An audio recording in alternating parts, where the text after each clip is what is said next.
I recall quite a number of years ago, I was standing in the back of our church. An older gentleman was walking in and lamenting loudly. I don't know why I bother coming to church.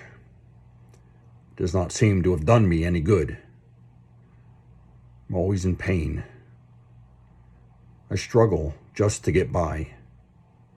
Why isn't God helping me? I remember wishing there was something I could say to help him. So, where is God in our lives when we are in pain and it looks like there is no escape? God is where he always has been, caring for us, giving us his grace we need to not just get by, but to accomplish the purpose he has for us. A purpose we could never possibly imagine on our own. God does care about our needs.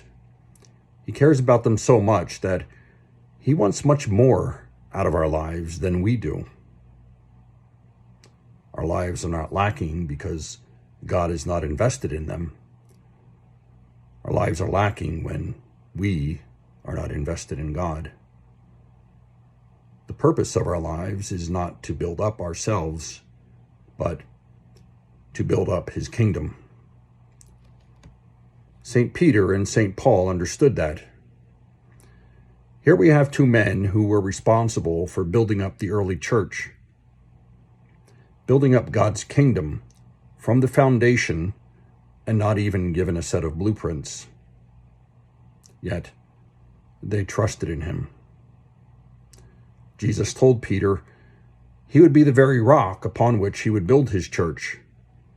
Nonetheless, there he was in chains, facing what seemed like his certain death, until the Lord sent an angel and rescued him, for his work was not yet complete. St. Paul, repeatedly imprisoned and tortured. Despite that, he tells us, "The Lord stood by me and gave me strength, so that through me the proclamation might be completed and bring me safely to his heavenly kingdom." Paul cared little about his earthly life, only in the manner in which it would lead to his and our eternal lives.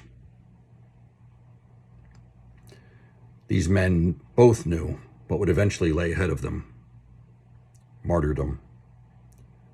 But they trusted that first God would work through their lives to accomplish his purpose for them.